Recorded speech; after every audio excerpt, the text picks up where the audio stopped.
Bonjour et bienvenue pour cette troisième édition de Social Change. Si vous nous rejoignez, je me présente, je m'appelle Fabien Lévesque, je suis directeur marketing et RSE du groupe Dynamips, une ESN régionale, et j'ai le grand plaisir d'animer cette conférence autour donc de l'entreprise Nature et Aliments, une entreprise plus que centenaire, nantaise, et qui fait la part belle à son engagement territorial. C'est un petit peu son leitmotiv RSE.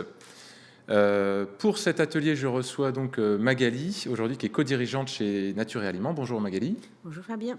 Ainsi que donc Christophe Goetland, qui sera notre expert RSE, qui fait partie d'Impulsion RSE, et qui est également un membre des Artisans du Changement. Bonjour Christophe. Bonjour, tout à fait. Et merci à tous les deux d'être présents. Donc on est parti pour à peu près 45 minutes ensemble. Il y aura 20 minutes de témoignage de Magali, 10-15 minutes d'avis d'expert de Christophe, et puis derrière, on gardera du temps pour répondre à vos questions. N'hésitez pas à les poser via l'application, ça marche très bien. Alors, Magali, avant d'entrer dans le vif du sujet, est-ce que tu peux nous dire 2-3 mots sur ton entreprise, son activité ? Donc Nature Aliments, c'est une entreprise centenaire, familiale, nantaise et qui fait des produits d'agroalimentaire en poudre biologique. Donc on fait ces produits-là avec une équipe de 20 personnes et on représente à peu près aujourd'hui 6 millions d'euros de chiffre d'affaires. D'accord. Et on est basé à Rezé maintenant. D'accord. En préparant cette intervention et durant nos échanges, on s'est vite dit que Nature et Aliments était très particulièrement une entreprise accueillante et à plusieurs titres. Pourquoi on s'est dit ça ? Alors on s'est dit ça parce que c'est une entreprise accueillante pour plusieurs publics, on va dire. Le premier public, c'est, j'allais dire, un public avec lequel on travaille depuis maintenant plus de 40 ans, qui sont les travailleurs handicapés. Donc on accueille au sein de notre équipe aujourd'hui 4 travailleurs handicapés de l'ESAT du Landas pour une partie de notre process. On est aussi entreprise accueillante dans le sens où on intègre beaucoup de jeunes en entreprise, soit pour des stages de troisième, mais aussi pour des stages découverte du métier, opérateur de ligne ou commercial ou différents corps de métiers d'entreprise. Accueillante aussi parce que quand on a construit l'usine, on a fait en sorte d'avoir un couloir de visite de telle façon à accueillir les consommateurs notamment pour leur montrer comment étaient faits les produits qu'ils mangeaient. C'était par souci aussi de transparence. Et je finirai par accueillante parce qu'on est souvent sollicité, que ce soit par des réseaux professionnels, mais des écoles aussi pour faire visiter l'entreprise agroalimentaire, soit pour découvrir l'agroalimentaire, soit aussi pour découvrir la démarche RSE qu'on a mis en place. D'accord, donc ça prend tout son sens. On va maintenant s'intéresser au cœur même du sujet du jour, qui est l'ancrage territorial. C'est quelque chose qui fait partie de votre histoire, de votre ADN. Est-ce que tu peux nous dresser un panorama des principales actions que vous avez mises en place en la matière ? Alors souvent, quand on parle d'agroalimentaire, donc d'alimentaire, tout de suite on va faire le lien avec le territoire origine des matières premières. Alors, pour notre part, nous, nos matières premières, ce sont des poudres, donc des poudres de légumes, des poudres de fruits aussi, mais aussi des algues, du lait, mais ce n'est pas forcément des matières qu'on va trouver toujours en France. Nos 2 principales matières, c'est le sucre et le cacao, le sucre de canne d'ailleurs. Donc, pour l'ancrage territorial, nous, on va le travailler autrement, et notamment par notre implication sur le territoire, soit en termes de mécénat. On tient fortement à travailler, enfin en tout cas à soutenir des associations nantaises ou des Pays de la Loire. Donc ça fait plus de 20 ans maintenant qu'on soutient Bolivia Enti dans ses projets de cuisson solaire.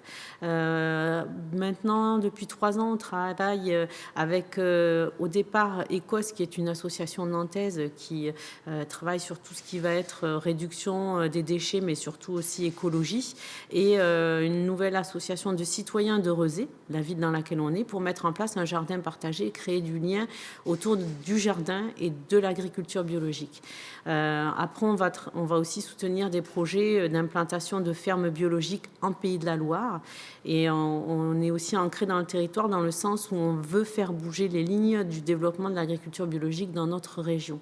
Donc on est investi dans l'Interbio, qui est l'interprofession régionale de l'agriculture biologique.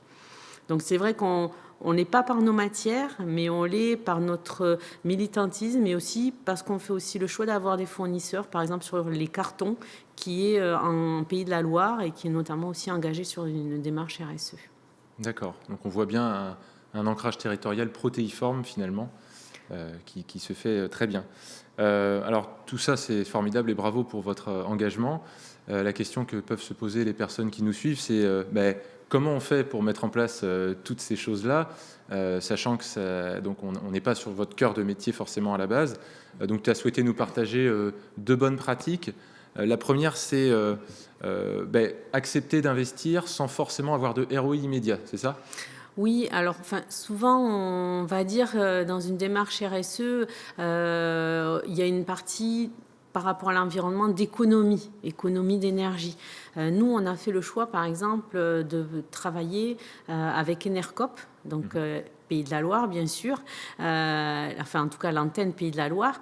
Et clairement, ce n'est pas un investissement pour lequel on a cherché à moins consommer en termes budgétaires, puisqu'on est à plus 30% de factures.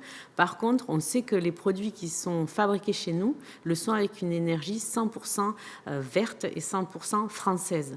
Donc, l'investissement, c'est, j'allais dire, plutôt de se dire quel est le sens que je veux donner à mon action. Et nous, notre action en tant qu'entreprise bio, c'est diminuer notre impact sur l'environnement ou consommer des énergies qui sont faites de façon à conserver l'environnement. Et clairement, les énergies vertes sont des énergies qui ne peuvent que convenir à notre démarche. Pour autant, ça nous coûte beaucoup plus cher. Et enfin, on a aussi construit un outil de production qui est un outil éco-conçu, qui est... Quand on a construit en 2011, on a suivi la démarche haute qualité environnementale. L'objectif n'était pas la certification, mais la démarche. Et ce bâtiment agroalimentaire est revenu à 25% de plus en coût qu'un bâtiment classique agroalimentaire. Par contre, il est beaucoup plus lumineux. Il a été construit en fonction de la route du soleil pour éclairer au minimum. Les artisans ou les corps de métier qui intervenaient avaient toute une charte, notamment de tri des déchets, le respect de la faune et la flore endémique. Donc ça a été tout un choix qui correspondait vraiment à respecter l'environnement et diminuer notre impact, mais avec un surcoût financier. Donc clairement, oui, c'est un investissement qui va dans le sens de nos valeurs. D'accord. Donc on voit bien qu'on n'est pas sur des investissements court-termisme avec une rentabilité immédiate, mais plutôt une vision à moyen-long terme. Tout à fait, surtout quand l'entreprise a 100 ans. Ouais. On s'inscrit encore pour 100 ans, peut-être. Donc, on va faire des choix qui auront peu d'impact sur l'environnement et sur la planète dans laquelle on est. D'accord. Une autre bonne pratique que tu souhaitais partager, c'était le fait de travailler en partenariat, peut-être pour faire changer des habitudes de certains fournisseurs. Ça peut aller jusque-là ? Ça peut aller jusque-là. Alors, on a par exemple une matière première qui est aussi importante, qui s'appelle de l'agar-agar. Donc, c'est une algue rouge et à travers laquelle on va extraire l'agar-agar, qui est un gélifiant végétal. Et nous, cette matière, on utilise à peu près 15 tonnes à l'année d'agar-agar. Et il nous était livré en fûts de 25 kilos, donc des fûts carton métal, donc qui étaient impossibles à défaire partie métallique et carton, et donc ça nous faisait des déchets énormes. Donc on a travaillé avec eux sur quelles solutions on pouvait mettre en place pour limiter tous ces déchets. Donc on est parti sur des conditionnements plus gros qui étaient en big bag. Notre partenariat, c'est un site internet, donc j'entendais l'éco-conception numérique, et clairement, nous, aujourd'hui, c'est quelque chose auquel on fait attention, et on a choisi un acteur local qui nous permet de partir sur un site qui va être éco-conçu, donc bien moins consommateur, et qui en plus va répondre à nos besoins par rapport à une boutique en ligne. Mais une boutique en ligne qui consommera moins, donc du coup, qui sera aussi plus respectueuse de l'environnement. D'accord. Alors, il y a les bonnes pratiques, il y a aussi de l'autre côté les écueils à éviter, les difficultés que tu as pu rencontrer, que vous rencontrez encore. Là aussi, tu as souhaité nous en partager 3. La première, c'est ne pas se perdre en chemin, et notamment attention à la course aux labellisations, aux certifications autour de la RSE. Qu'est-ce que tu voulais dire par là ? Ce que je voulais dire, c'est que nous, en 2013, on avait fait justement le choix de travailler notre démarche de responsabilité, donc notre démarche RSE. Et souvent, on utilise des outils, c'est des référentiels, et il faut toujours arriver à mesurer l'effort ou l'action que l'on porte. Donc, on va mettre des indicateurs, et la RSE, ça peut, quand on va jusqu'à chercher un label, engendrer une course aux indicateurs. Et donc, moi, je dis toujours, attention, l'objectif, c'est de chercher du sens et de limiter ses impacts et pas forcément de chercher à répondre à des indicateurs. Nous, on l'a vu parce que sur différentes certifications, on nous dit, ah ben là, vous pourriez mettre cet indicateur en place. On va dire, mais pourquoi, c'est quoi le sens? Nous, ça ne nous parle pas. Effectivement, ça peut être facile à mesurer, mais quel est le sens pour nous? Donc ça, c'est un écueil sur lequel il faut faire attention parce que des indicateurs, on peut en trouver énormément, des indicateurs pas pertinents et des indicateurs qui vont faire qu'on va toujours courir pour l'améliorer. D'accord. Un autre écueil, c'est la fameuse notion du temps. On est sur une démarche parallèle au cœur de métier généralement de l'entreprise, à son business. Donc, tout à fait. Qu'est-ce que tu peux dire là-dessus? Surtout, nous, on est une petite équipe, hein, on est 20 personnes, donc 20 personnes, mais en équivalent temps plein, on est 16.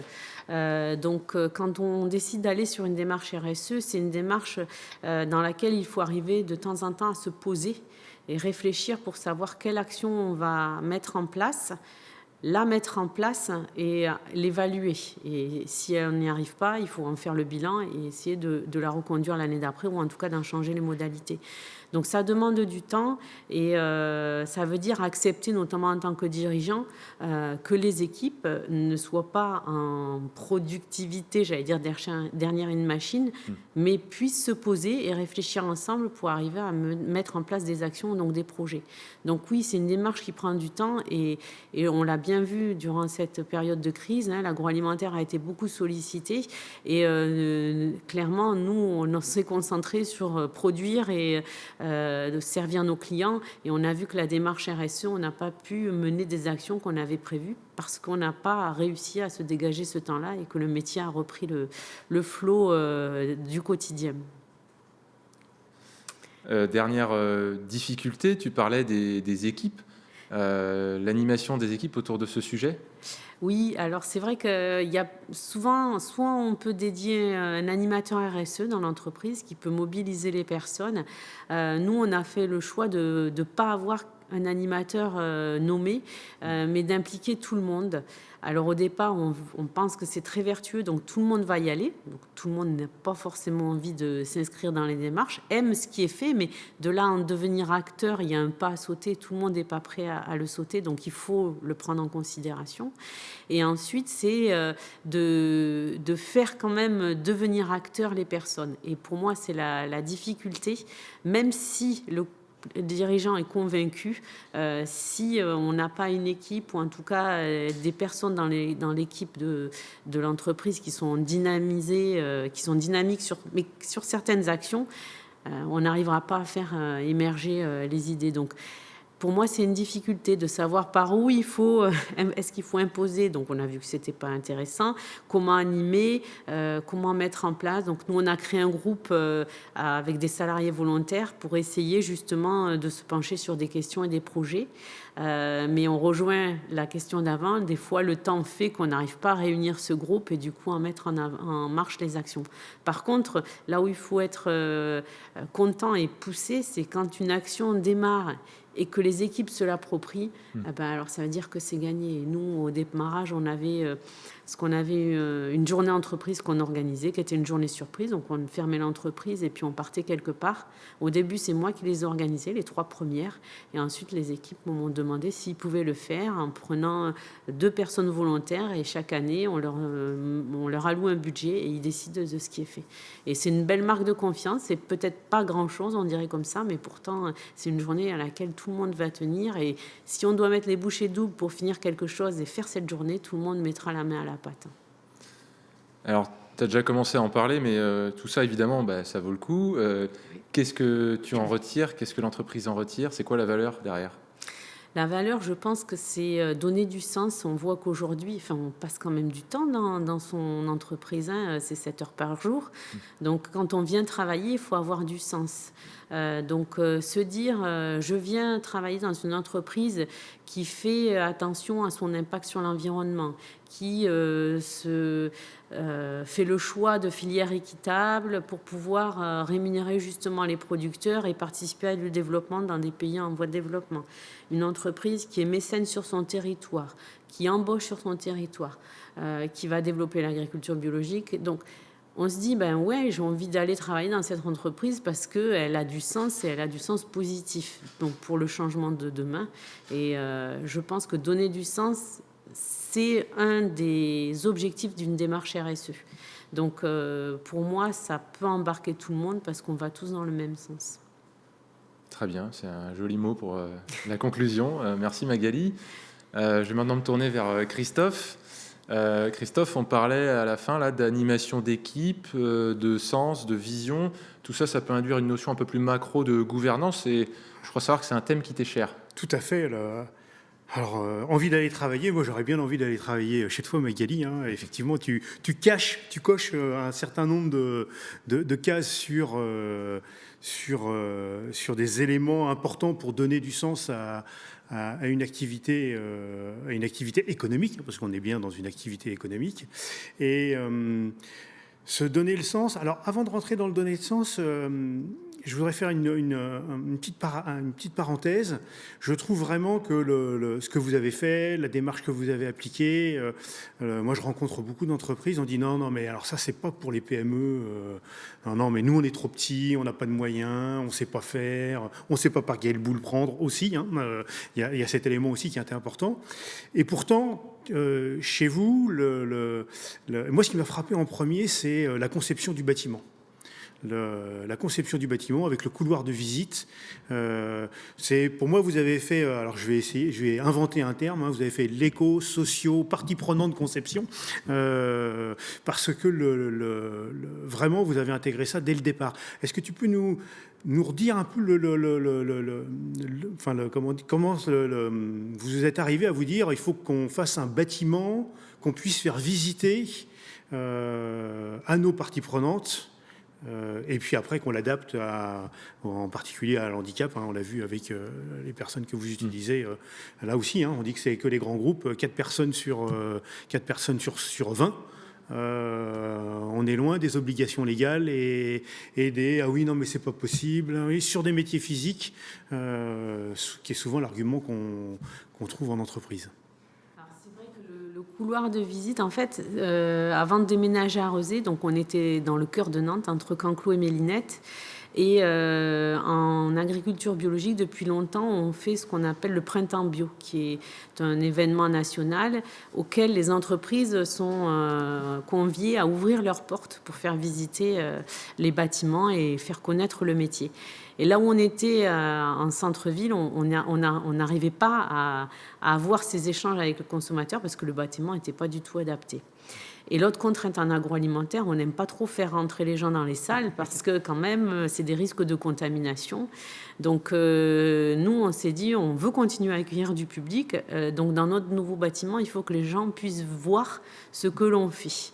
Donc à la conception, ça a été une des demandes d'avoir ce couloir de visite et suffisamment éclairé aussi pour qu'on puisse bien voir dans les machines. Alors on n'a pas tout réussi, hein, parce que souvent on fait le couloir et puis après on implante les machines et des fois les machines elles sont pas forcément bien implantées au niveau des fenêtres, mais l'idée c'était vraiment d'accueillir et de continuer à accueillir le public. Alors effectivement durant le printemps bio et aussi les écoles parce qu'on a un rôle de transmission et leur donner envie de voir ce que c'est qu'une machine, de voir les différents postes, c'était important pour nous.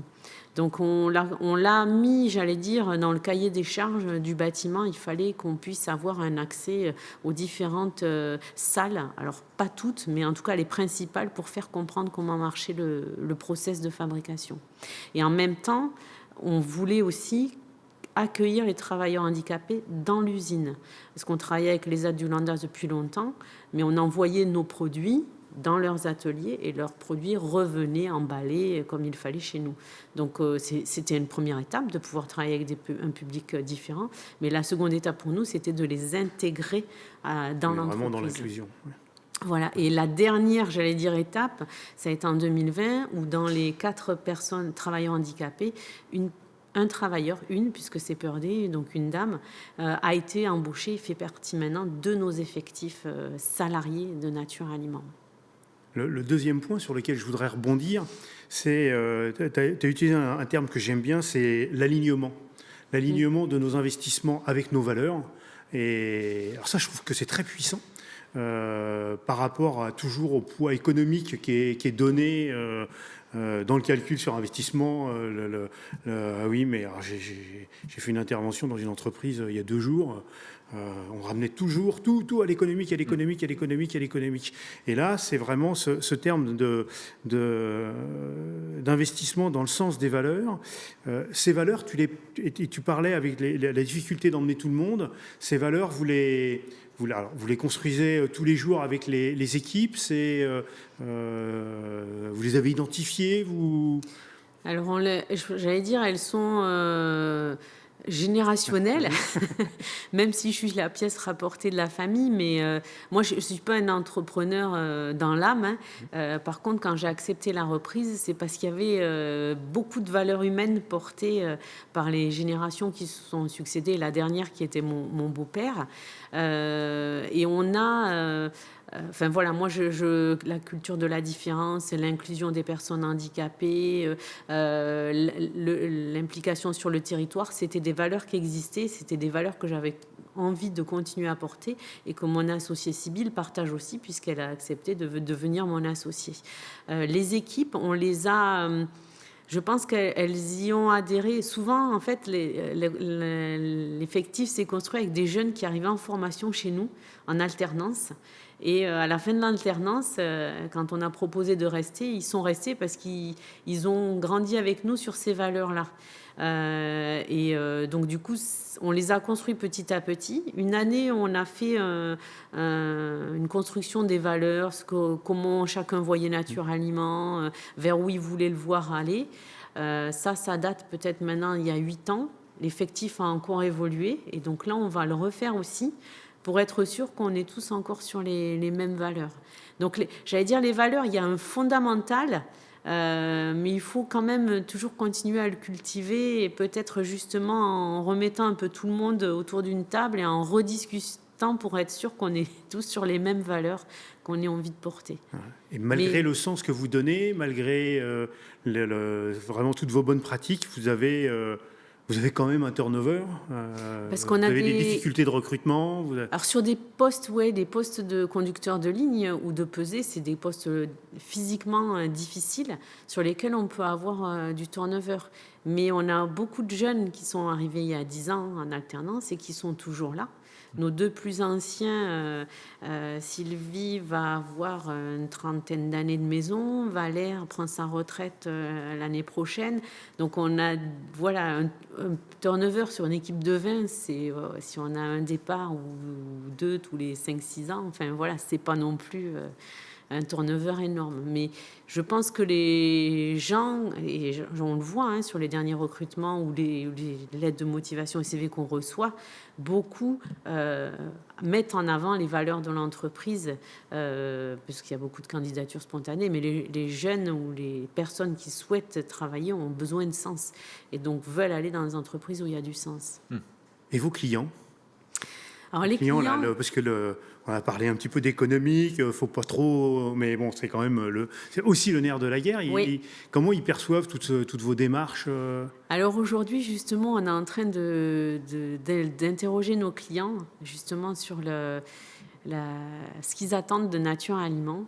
Ce qui est sûr, c'est qu'il y a souvent une différence entre ceux qui sont à l'achat, qui vous demandent un prix, et les présidents qui se montrent devant les caméras et qui disent voilà ce qu'on attend de nos fournisseurs. Parce que vous avez des grands, dans vos clients, vous avez la GMS, des gens qui ont bonne réputation, quoi. Oui, on a plutôt un public de clients de magasins biologiques, des grandes enseignes. Et c'est vrai que nous, ce qu'on leur dit, notamment quand les négociations ne s'arrêtent qu'à un prix, c'est de leur dire, mais il faut falloir à un moment donné que vous compreniez que nous, ce que l'on gagne, c'est pas pour vous le donner et arrondir vos marges, mais c'est aussi pour pouvoir le redonner sur le territoire, pour pouvoir le redonner sur des projets de développement, pour construire ces fameuses filières équitables, pour mettre en place des actions pour maintenir la biodiversité dans nos entreprises ou auprès des associations que l'on soutient. Donc c'est toujours un équilibre subtil à trouver entre le sens vers lequel on veut aller et l'économique, de telle façon aussi que les produits soient vendus à des prix accessibles pour les consommateurs. Alors, je ne vais pas revenir sur la difficulté à impliquer tout le monde, y compris dans une structure à 20 personnes. Ça va peut-être rassurer les responsables RSE, RH des grands groupes qui s'arrachent les cheveux sur ce sujet d'implication des collaborateurs. L'élément aussi sur l'investissement, bon, alors l'investissement qui donne du sens aux valeurs, hein, qui va dans le sens des valeurs, on l'a abordé. Il y a un élément sur la communication aussi que je voudrais mettre, alors qui n'apparaît pas du tout dans les éléments qu'on a abordés jusqu'à présent. C'est, vous avez un rapport, alors je vais dire un rapport RSE. Donc encore une fois, une PME de 20 personnes peut avoir un rapport RSE. Il y avait un tuto, enfin il y avait pareil un atelier ce matin sur ce thème-là. Et je voulais le citer parce que non seulement vous faites un rapport RSE, vous mettez aussi votre contribution aux objectifs du développement durable, aux ODD. Donc même pour moi, c'était presque un truc international, de grands groupes, facile à décliner dans une grosse structure, mais dans une PME, vous avez réussi.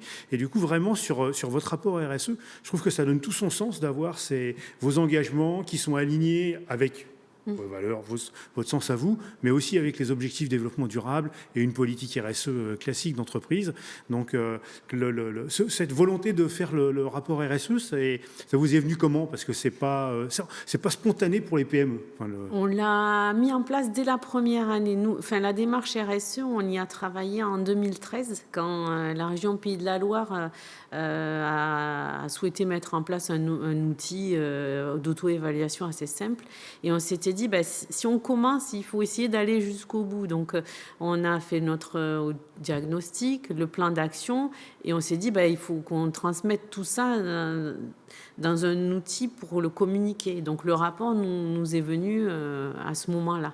Donc, dès le démarrage, on l'a fait. Par contre, alors, si c'est pas du tout normé, hein, nous, on fait ça... très pertinent. Vous parliez de pertinence tout à l'heure, voilà, c'est très pertinent. L'objectif, c'est de dire qu'est-ce qu'on a fait durant l'année. Et là, pareil, on est aussi dans une question d'impliquer les gens. Donc, il y a 2 ans, on a commencé à faire témoigner les personnes sur les actions que l'on mettait en place pour avoir leurs avis, en tout cas dans les équipes. Et je pense qu'au fur et à mesure, on va s'ouvrir aux parties prenantes. Ce qui est bien dans la RSE, c'est qu'on peut y aller petit à petit. Et plus on baigne dans la RSE, plus on prend, ou en tout cas, on arrive à formaliser les concepts. Partie prenante, il y a 3 ans, pour nous, c'était un peu compliqué. On ne voyait pas trop ce qu'il y avait derrière. Et au fur et à mesure qu'on est dedans, on commence à... Alors, vous avez fait votre cartographie des parties prenantes ? Oui, alors on a un outil qui est un exercice RSE bien connu de tous les experts. Et alors, en fait, au départ, on l'a fait parce que c'était une obligation d'un des référentiels que l'on a. Ce n'est pas un référentiel RSE, c'est un référentiel de filière équitable. Et on l'a fait par obligation. Donc, on l'a mal fait, ça c'est sûr, parce qu'on l'a fait par obligation. Et là, petit à petit, là, on est dans une démarche aujourd'hui, parce qu'on a un actionnariat familial, très humaniste, donc avec lequel on veut aller jusqu'à obtenir le statut d'entreprise à mission. Et le cabinet qui nous accompagne nous a dit on va faire intervenir les parties prenantes. Et je me dis oui, quand même, c'est important de pouvoir bien les identifier et savoir lesquelles elles sont, au-delà des quelques que l'on peut voir facilement, les clients, les salariés, les actionnaires, mais il y a bien d'autres parties prenantes. Donc c'est un exercice qui n'est pas facile, mais qui est faisable. Alors seul, ou plutôt accompagné si on veut bien le faire. Ouais. Surtout que là, votre notion de territoire, il y a le territoire local, entre guillemets, et puis Vous avez aussi l'approvisionnement de vos matières premières dont vous nous parliez, qui sort de nos 50 km autour de, Ah oui, tout à fait. autour de Nantes. Ah oui, parce que notre sucre vient d'une filière équitable au Paraguay, le cacao vient d'une filière équitable en République dominicaine. Donc oui, on dépasse largement nos frontières et c'est pas toujours aussi facile à faire comprendre aux équipes. Donc l'année dernière, mon associé est allé donc au Paraguay et il est allé avec le responsable de production pour qu'il voit aussi qu'est-ce qu'il y avait derrière le mot équitable. Donc toute la partie développement, puisqu'il y a une prime au développement qui est versée aux producteurs pour mener des projets soit de sanitaires, soit d'écoles. Donc c'était histoire d'aller voir vraiment jusqu'où allait la démarche. D'accord. Vous êtes toujours dans les oppositions court terme, long terme, économique, sens, Oui. interne, externe, et le lâcher prise aussi, puisque vous nous avez dit maintenant il y a des projets qui sont gérés par l'entreprise. Comment vous soignez? On fait monter en compétence les gens de telle façon à ce qu'on puisse déléguer, quoi. Et parce que ça rend quand même le travail beaucoup plus intéressant d'être acteur plutôt que de le subir, quoi, hein. Donc, et je pense que c'est ça aussi qui plaît aux équipes. Ouais. Même si on reste quand même une entreprise un peu avec un management patriarcal, on va dire, ça reste une petite PME. On est toujours décisionnaire à la fin, mais on est ouvert. Donc, les personnes vont venir nous voir avec des idées. Et on va faire prendre la décision par un collectif. Et puis nous, au final, si on n'arrive pas à se décider, on prendra la décision finale. Mais là, ça me faisait rire parce que j'étais à manger avec les salariés et puis ils voulaient mettre des poules. Alors, vas-y, mets le projet et puis chacun va voter. J'ai dit, moi, je suis pas contre, mais qui s'en occupera pendant la fermeture ?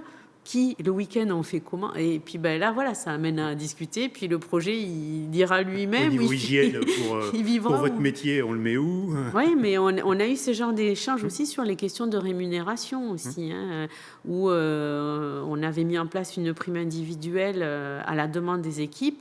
Et où on nous disait, oui, mais vos indicateurs, vos façons de mesurer, c'est du subjectif. Alors, on a dit, écoutez, pas de problème, vous prenez le temps qu'il vous faut, vous créez un groupe et vous nous sortez des indicateurs parce que nous, on n'a pas su les trouver. Et ça leur a permis de discuter et puis finalement de dire que c'était très compliqué. Que c'était pas si facile de trouver le bon indicateur pertinent. Voilà, mais c'est vrai que c'est les sujets des rémunérations n'est jamais très simple à aborder dans des entreprises. Hein. Christophe, si tu avais un mot de la fin, un mot de la fin en guise de conclusion, ouais. Alors moi j'aime bien l'expression que du coup j'ai notée, c'est investir dans le sens des valeurs. On parle beaucoup de raison d'être, de société à mission. Alors même sans aller jusqu'à la société à mission, donner le sens global pour les collaborateurs. Pour moi c'est vraiment la ligne directrice que l'on doit ou peut avoir, même si sans se mettre en grand moralisateur, c'est vraiment investir dans le sens des valeurs. Je le ressortirai. Je pense que je l'utiliserai. Si tu me l'autorises, je l'utiliserai. Oui, j'ai pas de déposé. Voilà. Merci pour ça. Merci à tous les deux pour votre temps, votre engagement. On va passer aux questions. Alors, j'en ai une première. Arrivez-vous à mesurer quelle part de votre budget annuel est aujourd'hui consacrée à la RSE ? C'est une très bonne question parce que j'allais dire, aujourd'hui on l'a pas mesuré et c'est l'échange notamment avec les actionnaires familiaux. Donc la famille ne travaille pas, n'est pas active dans l'entreprise. Donc ils nous ont demandé qu'est-ce qui est mis en budget sur telle action, sur vos actions environnementales, vos actions sociales. Et aujourd'hui, moi, je l'ai pas mesuré. Et c'est un axe d'amélioration justement que l'on veut faire ressortir. Et pourquoi ? Parce que ça rentre aussi dans le partage des bénéfices. Donc l'objectif. Voilà, le partage de la valeur. Donc, on veut arriver à définir ce partage en termes d'action citoyenne. Donc, on a appelé ça notre part citoyenne de notre bénéfice. Et ça permettra, une fois qu'on sera arrivé à définir comment on la calcule, de définir un budget et de pouvoir engager des actions. J'allais dire... Nous, quand on a fait un peu la définition de notre RSE, on s'est dit on n'est pas encore on est plus qu'une RSE de greenwashing, de washing, on est dans l'action, mais il faut qu'on soit encore plus démonstratif. Et le budget, oui, il faut qu'on le définisse. C'est un indicateur qui est très prisé dans les labels. Bon, on ne l'a pas encore mis en place. Un indicateur pertinent, très prisé. Tout à fait. Et qui oblige, j'allais dire, qui oblige. Qui engage. Parce que, voilà, qui engage. Parce que mettre 1 000 euros, 2 000 euros sur 6 millions d'euros, c'est pas hyper engageant. Non, voilà, ça on est d'accord. Voilà. Donc ça va nous engager et on a envie d'aller vers ce chemin-là. D'accord. Mais aujourd'hui, il existe pas. Il y a un budget, mais qui n'est pas matérialisé. Ouais. Mais c'est peut-être pas la partie la plus simple. Par contre, oui, ça va être difficile. Parce que votre RSE, elle est tellement intégrée dans votre quotidien que j'imagine pour vous, ça va être difficile de dire si on n'avait pas cette démarche RSE, on n'aurait pas fait cet investissement. C'est super complexe à déterminer, parce que l'investissement dans le bâtiment, vous l'avez dit, c'était un choix réfléchi, le choix des matières premières, l'électricité verte, etc. Tout ça, c'est intégré. Donc, oui, mais il y a des choix, là. Vous voyez, on va changer tous nos néons. Aujourd'hui, on a des néons normaux, on va passer en LED pour des économies. C'est déjà une question qu'on s'était posée il y a 3 ans, et c'est un budget de 20 000 euros. Donc, ce n'est pas un budget qui est anodin. On s'est dit, bon, il faut y aller, enfin, on n'a pas le choix, il faut qu'on y aille. Donc, une fois qu'on a mis l'électricité verte, après, derrière, il faut faire d'autres actions. Ouais. Mais là, il y a une logique économique. Et il y a une logique économique, même si ça coûte plus cher au moment-là, c'est aussi derrière de moins consommer. Bien sûr. Et ça correspond aussi j'allais dire, ça va encore plus appuyer le choix d'Enercop. Bien sûr, ouais, c'est le sens. Ouais. Tout à fait. Alors, j'ai une deuxième question. Avez-vous envisagé de travailler avec d'autres PME de l'agroalimentaire ou d'autres entreprises familiales pour initier de nouvelles actions RSE ? Alors oui, en fait, en Pays de la Loire, on a un groupe d'entreprises bio, alors agroalimentaire, mais surtout bio, puisque j'allais dire, je me définis plus comme une entreprise agriculture bio qu'agroalimentaire. Et on travaille ensemble sur différents sujets, et le thème de la RSE est un des sujets. Et notamment, on a monté dans ce panel d'entreprises, on va retrouver les Coteaux Nantais, par exemple, qui sont impliqués notamment dans la chaire RSE. Et on a travaillé sur un cahier des charges pour différentes matières, par exemple les emballages, pour en fait proposer un marché de volume à différents partenaires dans lequel il y a des critères sur leur démarche RSE et leurs actions, et faire en sorte qu'elles soient locales. Et ensuite, moi je suis adhérente au Synabio, qui est notre syndicat national cette fois-ci au niveau échelle des entreprises agroalimentaires bio, qui ont développé un label qui s'appelle bio-entreprise durable. Donc c'est une certification vers laquelle nous on va aller sur 2021. D'accord. Ok. Pour diminuer votre impact sur l'environnement, avez-vous pensé à vous engager dans le fret à la voile pour l'import de vos matières premières ? Alors j'aimerais bien, j'ai des collègues Saveurs et Nature qui font venir leur cacao à la voile. Nous aujourd'hui, on n'y est pas encore. Ce sera sûrement un axe sur lequel on va travailler. Alors on a des clients, notamment le client Biocop qui interdit tous les transports aériens de matière. Donc ça nous pousse à choisir déjà le routier ou le bateau. Mais à la voile, on n'y est pas encore. Mais je pense que c'est des choses qu'il faut travailler. D'accord. Je voudrais juste, là, sur ce sujet-là, à la voile, ça pourrait faire sourire. Quand on parle d'environnement dans beaucoup d'entreprises, on n'est pas du tout à ce niveau d'action. On va être au niveau éco-geste, prise conscience, assez basique. Et encore une fois, là, une PME de 20 personnes, historique, elle réfléchit, vous réfléchissez à comment faire venir votre matière première en cargo voile.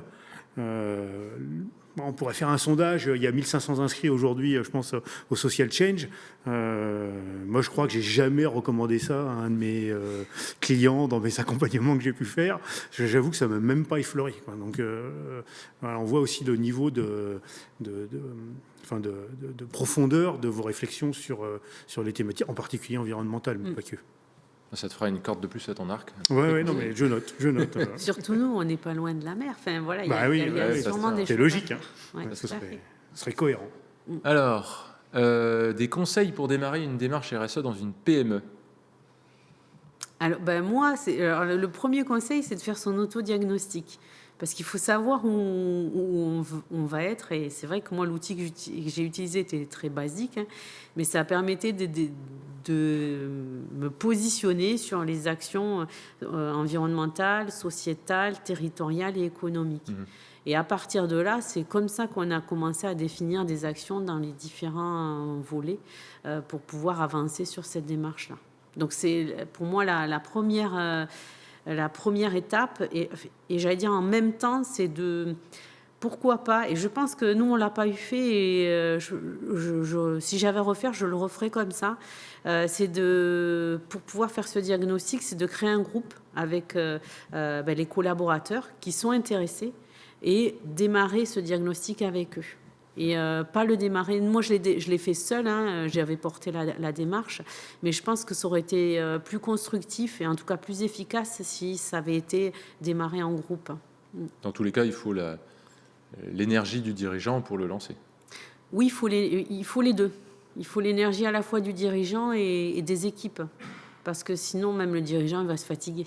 Il est tout seul. Les équipes sans le dirigeant...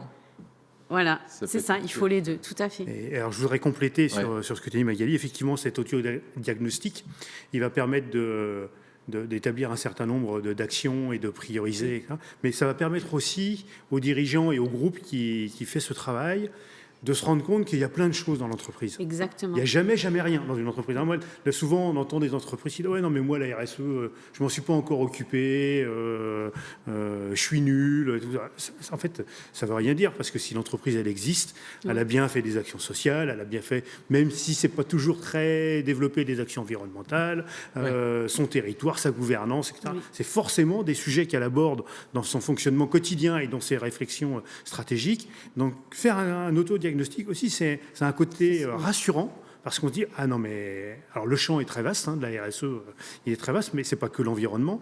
Mais du coup, il rassure en disant « Ah oui, non, mais chez nous, on fait ça. » Alors, peut-être qu'on ne le fait pas tout à fait jusqu'au bout, mais... et comme ça, le plan d'action, il est quand même... Il est beaucoup plus... Il y a beaucoup plus de sens. On revient à la notion de sens et de logique. De cohérence par rapport aux pratiques qui sont en place dans l'entreprise, et surtout pas le faire par rapport à l'extérieur. Là, il faut le faire par rapport à soi. Bien sûr. Mais c'est tout à fait ça, c'est-à-dire que tout le monde en fait, tout le monde fait des actions de RSE, mais c'est un concept qui au final conceptualise ou formalise des choses existantes. Et clairement, d'avoir fait nous ce diagnostic, on s'est dit on fait déjà ça, c'est super, finalement on fait déjà plein de choses. Oui, c'est une prise de conscience, quoi. Voilà, c'est une prise de conscience. Et par contre, la difficulté, c'est de pas, ou en tout cas, de pas s'asseoir sur ses lauriers. Ouais, voilà. Donc, et après, c'est la recherche permanente d'action. Et il faut pas croire qu'une petite action, c'est pas la peine. Toute action est bonne à faire. Et il y a aussi un effet boule de neige que moi j'ai remarqué, c'est que plus on en fait, plus ça donne envie d'en faire, moins on peut revenir en arrière. Tout à fait. C'est clair. Et la RSE, alors souvent on dit moi je suis Monsieur Jourdain, je fais de la RSE sans le savoir, j'ai pas besoin de faire plus. La différence avec une démarche RSE, c'est qu'elle est structurée, voilà. Et on sait, ça donne du sens, de la cohérence entre toutes les actions. Et c'est pas que Monsieur Jourdain. Pour faire de la RSE, il faut être plus que Monsieur Jourdain. Bien sûr. Et c'est ce que vous avez fait. Et ça va jusqu'à orienter des choix dans les actions, effectivement, ou dans la sortie de certains produits. Voilà, nous, on défend d'être acteurs sur les filières équitables. Quand on sort un produit, s'il y a une des matières, elle n'est pas équitable, ça va pas, quoi. C'est pas logique, c'est pas cohérent. Donc non, on ne peut pas sortir un produit comme ça parce qu'il ne va pas dans les valeurs que l'on défend. Et là, les indicateurs vont servir, parce qu'on s'est dit... les fameux indicateurs pertinents. Voilà, c'est la pertinence des indicateurs qui est très importante, parce qu'on peut en trouver des milliers. Alors, j'ai une autre question. On revient sur les locaux. Pour la construction de votre nouvelle usine, avez-vous privilégié des entreprises également engagées dans des démarches de RSE ? Alors, je pense qu'à l'époque, c'était pas encore dans les... Alors, on va dire oui sans forcément le savoir, dans le sens où... Comme Monsieur Jourdain ? Ouais. Voilà, parce qu'en fait, on voulait un cabinet d'architectes qui ait une capacité à nous accompagner sur la démarche haute qualité environnementale. Et tous les architectes n'ont pas cette capacité-là. Mais on n'appelait pas ça une démarche RSE à l'époque, quoi. Donc, j'allais dire, au moment où on a construit, on était plutôt en recherche de compétences que de valeur à ce moment-là, pour moi, je pense. Hein. Pour les Et dans prochains le choix locaux, des ça sera artisans, Voilà. Dans les artisans, on voulait des artisans locaux, par contre. Voilà, on voulait quand même que ce soit... un des critères. Alors, un quand des je dis critères. local, c'est la région, quoi. Ouais. On va quand même sortir du 44, mais en tout cas, régionaux, ouais. C'était un des critères. Alors, avez-vous un responsable RSE? Sinon, envisagez-vous de créer cette fonction peut-être à temps partagé avec une autre PME de la région nantaise et peut-être quelqu'un qui recherche un poste? Alors, c'est ce que tout à l'heure j'avais dit. En fait, souvent, soit c'est le choix d'avoir un responsable RSE, justement, soit nous, on n'a pas fait ce choix-là parce que pour moi, la RSE, elle doit être portée par tout le monde. Donc, j'ai pas envie qu'il y ait quelqu'un qui se sente, pas l'obligation, mais qui se sente le rôle ou la compétence pour animer, pour monter des groupes. Pour moi, il faut que ce soit tout le monde. Donc, moi, j'ai fait ce choix que ce soit que tout le monde soit animateur RSE chez nous, mais pas d'avoir un responsable RSE. Après, je pense que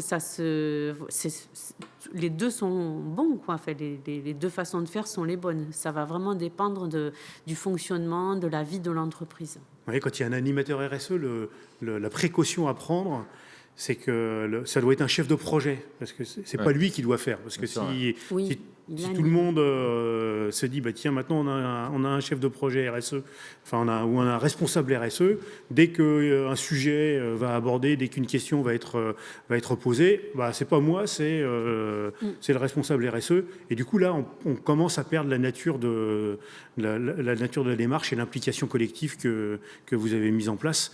Donc, Et souvent, ce rôle-là, il va être mis en casquette sous le responsable qualité. Parce qu'il a des indicateurs. Il y a des mesures. Ouais, il a des indicateurs. Et souvent, ouais. ça retombe sur Bah oui, la qualité. Il y a le système de management derrière. Mais c'est marrant, ça. Ouais, bon. Et je le vois bien, nous, sur les audits, c'est notre responsable qualité qui les fait. Mais clairement, sur la partie RSE, et c'est là où je vois que notre marge de progrès, elle est aussi là. C'est-à-dire qu'elle ne se sent pas capable de pouvoir assumer ces questions-là. Donc, je viens toujours en écho à ce moment-là avec elle sur ces questions de RSE. Mon objectif, c'est de ne plus être là. Votre gouvernance est tellement impliquée dedans que... mais justement, là, je presque un réflexe. Mais il faut que j'arrive à dire, ben non, je ne veux pas prendre ce jour-là, tu fais quand même ton audit, si je ne suis pas là, tu dois être en capacité de répondre. Ce n'est pas normal que j'ai à venir. D'accord. Voilà. Bon. On va s'en tenir là. En tout cas, je vous remercie beaucoup tous les deux pour votre temps, votre investissement, votre engagement, évidemment. Merci à tous les gens qui nous ont suivis. J'espère que ça a répondu à vos attentes, que vous avez passé un bon moment. Je n'ai plus qu'à vous souhaiter une bonne fin de salon, puisqu'il reste un programme quand même assez dense. De bonnes fêtes de fin d'année, évidemment. Et puis, je vous dis à l'année prochaine pour la 4e édition de Social Change. Merci. Au revoir à vous tous. Au revoir.